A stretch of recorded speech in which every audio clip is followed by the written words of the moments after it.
17.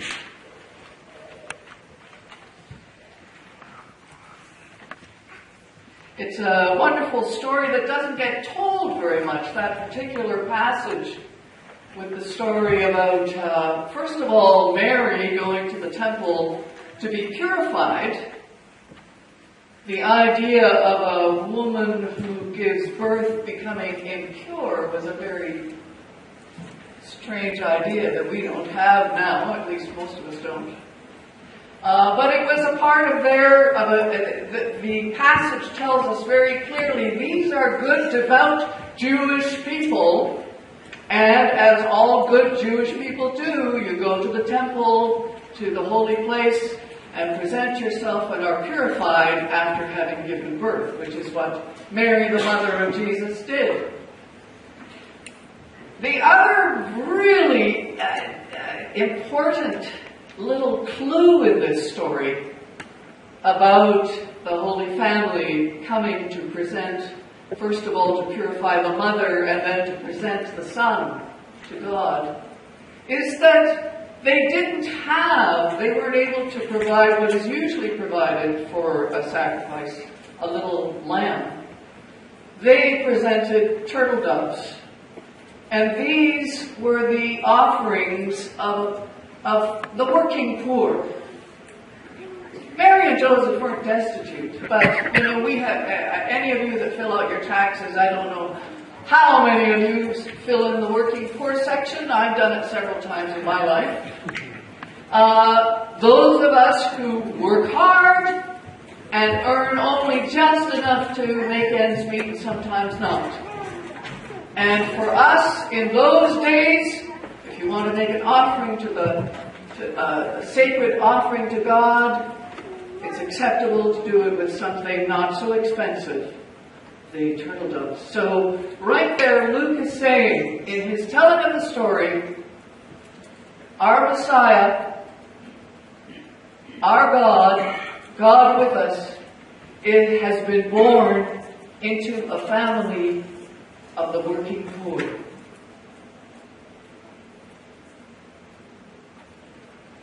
But even more importantly, we have the elders. We have the story of the older ones, and I've done nativity stories where actually we move from the stable to the temple, and we have an older person in the congregation take the baby and make that a part of the story.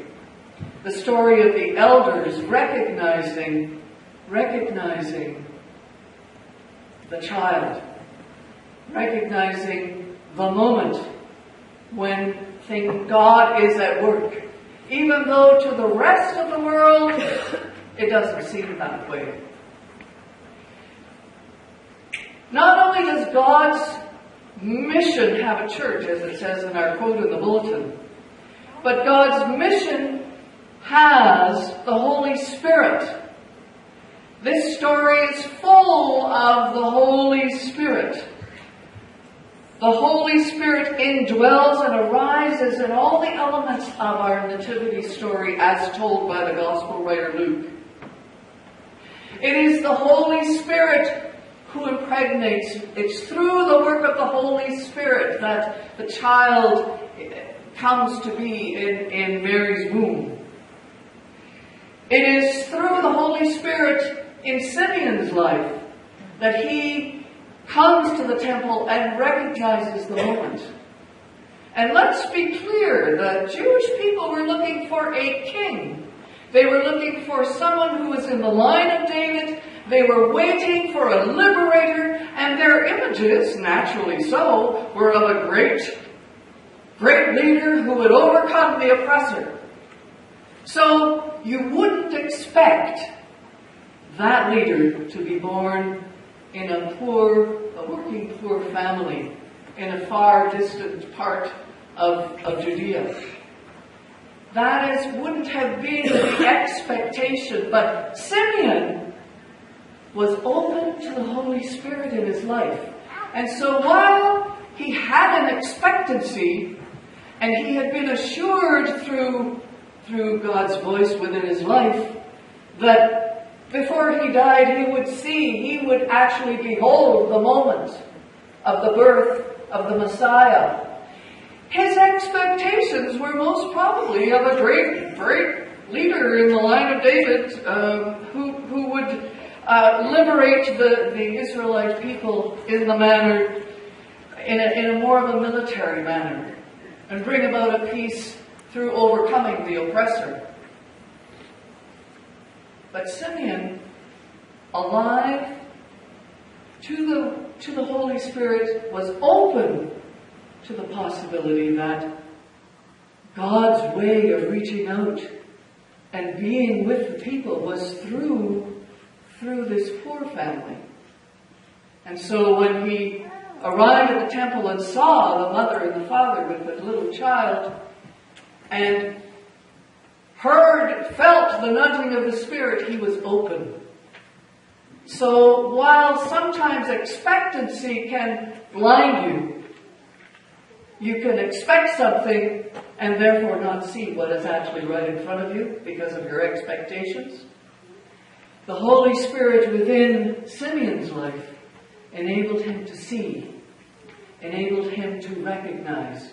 And you're all going to laugh, of course, as an Anglican. The Nunc Dimittis, which is based on Simeon's song, Lord, now let us not thy servant depart in peace according to thy word. Every evensong, which doesn't happen as often as it used to. But Simeon's words have been sung down through the ages. The beholding of the fulfillment of God's promise of liberation, and yet it not being the way you expect. And when I was talking with the children about God's time, we go through year after year after year this sense of, will this be the year? When will the promise be fulfilled?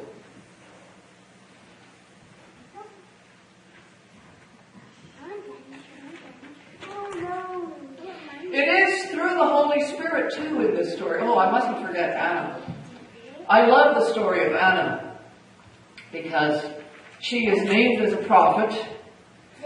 And not only that, she is named as a prophet who had devoted her life to serving in the temple. Apparently, she lived in the temple. She most probably had a little mat somewhere and most probably made herself useful by serving people or sweeping or whatever, but her life was led in the temple.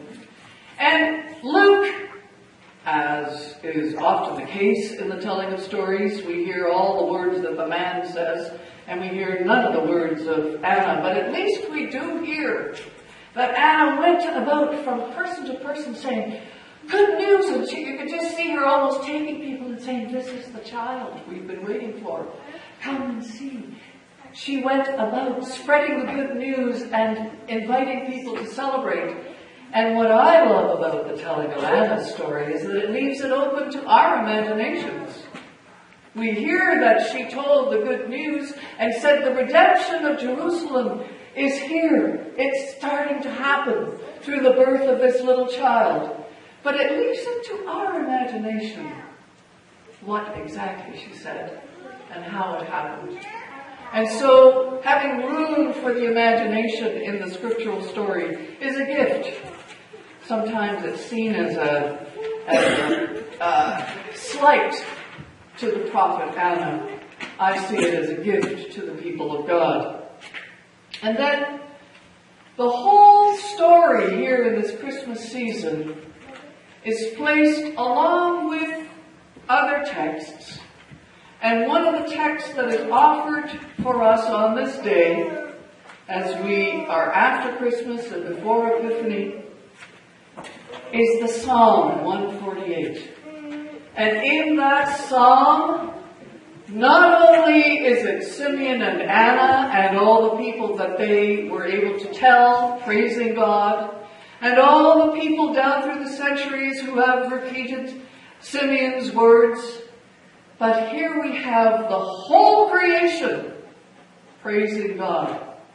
And we have a clue and an intimation that the liberation, the messianic age that is being ushered in by the birth of this lowly child, is a liberation for the whole creation, for the whole earth, and many would say cosmically for the whole universe.